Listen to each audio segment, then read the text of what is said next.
hemos aprobado en el Consejo de Ministros y de manera unánime un decreto supremo que declara el estado de emergencia nacional por las graves circunstancias que afectan la vida de la nación a consecuencia del coronavirus. La pandemia del COVID-19 representó uno de los mayores desafíos del siglo XXI. El 16 de marzo de 2020, el presidente Martín Vizcarra decretó cuarentena nacional, originalmente destinada a 15 días. La población en general sufrió los estragos en los cambios sociales, educativos y económicos. Desde el sector de la educación, las medidas implementadas por el confinamiento supusieron el cambio en el dictado de las clases. En el sector salud hubieron miles de personas que buscaron con mucho afán una cama UCI o un balón de oxígeno. Asimismo, hubo miles de pérdidas humanas a nivel nacional. Por otro lado, en el sector económico hubo un bajo crecimiento económico que obligó a miles de empresas a cerrar sus puestos. En este video veremos cómo está escrita en la historia este acontecimiento tan importante. También, entrevistados nos contarán su vivencia durante la pandemia del COVID-19. Acompáñenos en esa travesía. Soy Nicole. Soy Camila. Soy Lindsay. Soy Giancarlo. Somos Runacini.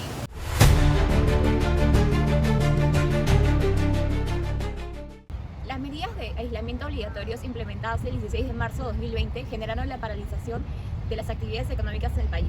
Durante este periodo se registró la disminución del PBI del 11.12%. Esta cifra ha sido la más baja luego del 3.4% de 1989, debido a la hiperinflación y el conflicto armado interno. Asimismo, el impacto del empleo fue visible.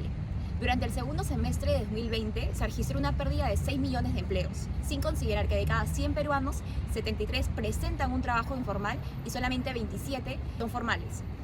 Además, se pudo identificar que fueron las mujeres y los jóvenes quienes presentaron mayor dificultad con la pérdida de empleo.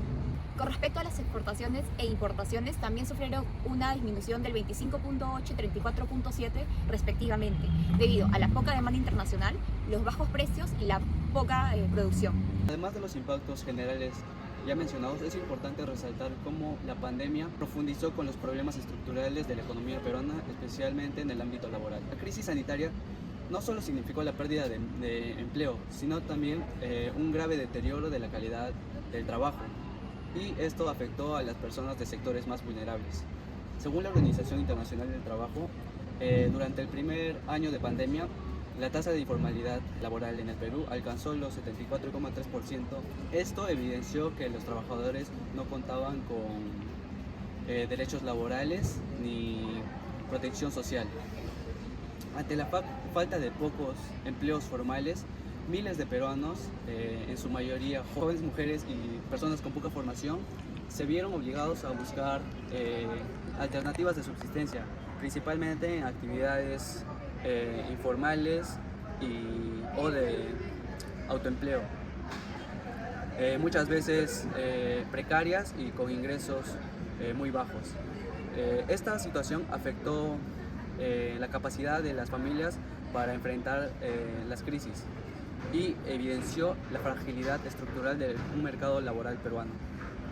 Según lo que mencionan los especialistas de la OIT, sin una diversificación productiva real y políticas que impulsen empleos formales y de calidad, estos problemas podrían continuar repitiéndose en el futuro. Tras la llegada de la pandemia al país, se dio una implementación de medidas públicas destinadas al sector educativo. Según estadísticas de la Defensoría del Pueblo, el Perú desde años antes ya presentaba brechas educativas en el sector urbano y rural. Es así como una de las medidas implementadas por el gobierno junto con el Minedu fue la suspensión de las clases de manera indefinida. Sin embargo, al no ver que se podía volver a las clases presenciales, se tomó la decisión de dar comienzo a las clases virtuales. Es así como en mayo del 2020 se dio la implementación de la estrategia Aprendo en Casa, que se dictaba por Televisión Nacional, Radio Nacional y página web. Sin embargo, para ello se necesitaba acceder a una buena conexión a Internet como aparatos electrónicos, recursos con los cuales no todas las personas contaban. Es así como esa medida afectó al artículo 13 de la Constitución Política del Perú, que establece que todos tienen el derecho a acceder a la educación. Sin embargo, por estas brechas estructurales, sobre todo el tema digital, muchos estudiantes no pudieron acceder a ella. Esas medidas afectaron no solo el acceso a las clases, sino también a la calidad de estas mismas. Asimismo, la cuarentena dictaminada por el gobierno peruano en marzo de 2020 no fue capaz de evitar la transmisión del virus del COVID-19, asimismo como las crecientes cifras de hospitalización y muerte. En el Perú, el número de contagios por COVID-19 era de 30.387 por cada millón de habitantes y 1.131 muertes por cada millón de habitantes, lo cual convirtió al país en el número con tasa de mortalidad por COVID-19 más alta en el continente americano y el tercero más alto en todo el mundo. Además, la pandemia encontró un sistema de salud fragmentado y desigual en el acceso a servicios de salud, ya que a inicio de la crisis sanitaria, en abril de 2020, el Perú solo contaba con 133 camas UCI a nivel nacional, y aunque esta cifra aumentó a más de 2.000 camas UCI en febrero de 2021, esto significó 6 por cada 100.000 habitantes. Finalmente existían grandes diferencias entre las distintas regiones en cuanto a la cantidad de camas UCI que poseían por cada 100.000 habitantes, siendo que al inicio de la crisis sanitaria por el COVID-19, solo 3 regiones, Apurímac, Lima Provincias y Callao, contaban con más de 2 camas UCI por cada 100.000 habitantes. Hola, ¿qué tal? El día de hoy nos encontramos con Víctor, Víctor. ¿Cuál es su edad? tengo 18 años. Ok, a continuación te voy a hacer unas preguntas acerca de tu experiencia del COVID-19. ¿Está bien? Sí. Ok. Cuéntame, ¿qué hacías antes de que la pandemia del COVID empezara y cuál fue tu reacción cuando esta llegó al Perú? Bueno, yo antes de la pandemia me encontraba cursando el primer año de secundaria, saliendo. Justo era en verano, me fui a tomar unas clases en un campamento de matemáticas para prepararme para algunas olimpiadas y todo eso. Y luego se retrasó el inicio de clases justamente por eso que había surgido, ¿no? Y ya sucedió toda la pandemia.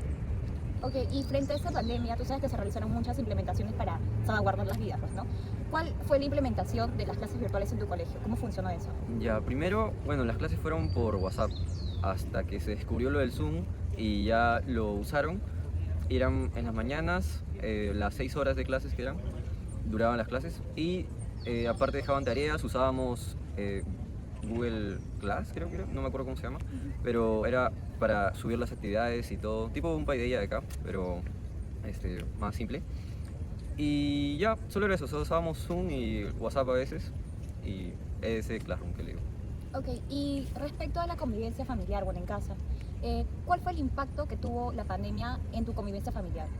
Bueno, sí fue un poco distinto, bueno, bastante distinto, porque en el caso de mi papá, que es el único que trabaja, él tuvo que quedarse en el trabajo, ya que no podía salir con el riesgo de contagiarnos o el riesgo de que él también se contagie y ya no pueda seguir trabajando. Entonces, él se tuvo que internar en el trabajo aproximadamente un año, o bueno, 6 meses y salía una semana o así, pero fue bastante tiempo y lo dejamos de ver. Mi mamá también tenía citas médicas, entonces tenía que viajar quizá algún día, 2 días y nos dejaban solos, ¿no? Nos quedábamos completos solos con mi hermano y era complicado porque recién tenía 15, quizás 14, entonces eso era como que recién estaba aprendiendo y tenía que contratar a alguien para que nos cocine y fue muy distinto, ¿no? No me estaba acostumbrado a esto y sí me chocó un poquito. Claro. Y con respecto a tus amigos, ¿mantuviste la misma relación o fue, no, por supuesto, cambió, ¿no? Pero Bueno, con mis amigos solo la pasaba jugando en línea, les hablaba a veces por WhatsApp, a veces hacíamos reuniones, pero creo que no lo sentí tanto con ellos, porque recién era como que entraba a secundaria, me había cambiado de colegio entrando a secundaria, o sea, solo estaba un año con ellos y como que recién los conocía, entonces era como que no era tanta la importancia, ¿no? A mis amigos, aunque igual hablábamos, ¿no? Pero no me chocó tanto el hecho de no estar con mis amigos. Ok, y también, ¿qué medidas implicaron con respecto al COVID-19 en tu hogar para salvaguardar de protección, medidas de protección? Claro, la ley creo que puso que algunos días salían las mujeres a comprar y otros los hombres, ¿no? Entonces, bueno, mi mamá salía, regresaba antes de entrar, se echaba alcohol y dejaba toda la ropa que había usado afuera, por así decirlo, la de exterior. Luego entraba, nosotros también nos echábamos el alcohol, hacía lo mismo con los alimentos que compraba, luego los lavaba y ya, eso más que todo. ¿Y tuviste algún familiar que fue víctima del COVID-19? Sí, tuve un tío, pero no estaba en mi ciudad, ya ese es en otra ciudad. Pero sí, bueno, tuve varios que sí estuvieron así. A nosotros nos chocó, pero a finales, o sea, cuando ya había acabado casi, la vacuna ya había salido, ahí recién nos dio el COVID a mi papá, luego nos contagió y ya ahí nos dio todo. Pero fue leve, porque ya estábamos vacunados y era en el final. Hola, hoy nos encontramos con Fiorella Prieto, ¿cuál es tu edad? tengo 20 años. A continuación tenemos algunas preguntas con respecto a tu experiencia con la llegada de la pandemia del COVID-19. Ya, genial. ¿Qué hacías antes de que comenzara la pandemia del COVID-19? Ese año yo justo estaba empezando cuarto de secundaria y recuerdo muy bien que incluso estábamos en clase cuando pasaron por las noticias de que íbamos a pasar un confinamiento por la de la pandemia, que había llegado el primer caso al Perú, y creo que como una gran mayoría yo pensé que iba a ser una cuestión de un par de semanas, a lo mucho un mes, que en realidad se convirtió para una realidad por un poco más de un año. O sea, ¿y cuál fue tu reacción al momento que te enteraste?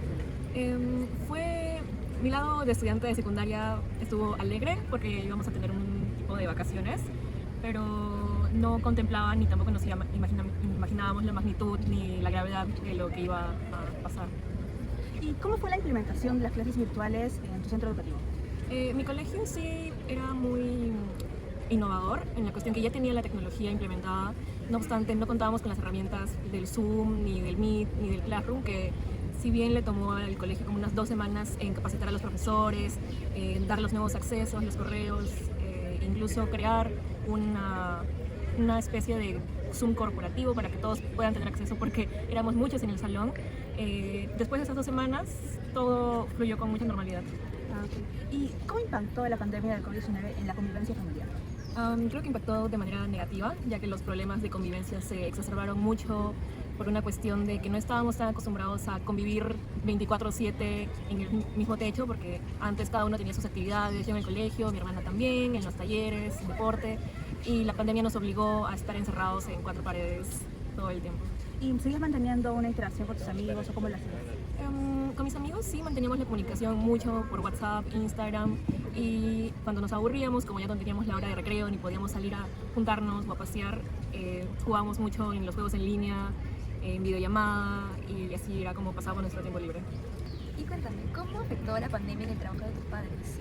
Mis papás antes de la pandemia no trabajaban, puesto que nuestros ingresos dependen más de unos alquileres de departamentos que tenemos, pero de todas maneras mermó un poco en nuestra economía, ya que nuestros inquilinos, al ver lo de la pandemia, muchos de ellos no eran de Lima, sino eran de provincias y prefirieron regresar a sus ciudades antes de estar en la capital porque o bien sus trabajos los habían despedido o sus clases iban a ser de manera ya no presencial, entonces ya no necesitaban estar acá en Lima. Claro. ¿Y en tu familia tomaron algunas medidas de prevención para evitar contagios del COVID-19? Claro, seguíamos lo que nos informaban mediante las noticias, evitar el contacto, el constante uso de mascarillas, el alcohol en gel, la desinfección. Y en mi familia lo que recuerdo más presente es evitar a toda costa salir, a menos que sea ultra necesario para comprar víveres, que lo hacíamos eventualmente y en una gran escala. O sea, salíamos a comprar una vez, pero ya para abastecernos por un buen periodo de tiempo. Claro. Y a pesar de esas medidas que tomaron para prevenir contagiarse, ¿algún familiar al final logró contagiarse del COVID-19? Sí, un familiar que se encontraba laborando de manera presencial por la misma necesidad de su puesto de trabajo. Entonces nos contagiamos, pero fue leve, no fue de tanta gravedad que necesitáramos una cama UCI como en muchos casos. Y fue un proceso que felizmente fue llevadero y todos nos recuperamos. Muchas gracias. En conclusión, por un lado, las fuentes nos mencionan cómo la estrategia de aprendo en casa fue implementada para poder dar las clases virtuales. Sin embargo, nuestros entrevistados nos mencionan cómo ellos usaron otros medios de comunicación, como es el WhatsApp, el Classroom y el Zoom. Ellos evidencian el contraste, porque por un lado nuestros entrevistados eran de colegios privados, mientras que la estrategia de aprendo en casa era destinada mayormente para los colegios públicos. Según las fuentes revisadas, a inicios de la crisis sanitaria hubo una gran cantidad de muertes y contagios. Sin embargo, según demuestra nuestra entrevistada, a medida que avanzaba el tiempo y se implementaban las vacunas, el efecto del virus en las personas se mitigó rotundamente. En el ámbito laboral, el impacto de la pandemia dejó alrededor de 6 millones de personas desempleadas. Como es en el caso de nuestra entrevistada, no todas las familias enfrentaron la crisis de igual manera, ya que muchos buscaron alternativas de subsistencia. En el caso de la entrevistada, sus padres se vieron obligados a alquilar muebles. Esto demuestra que no todas las familias enfrentaron la crisis de igual manera.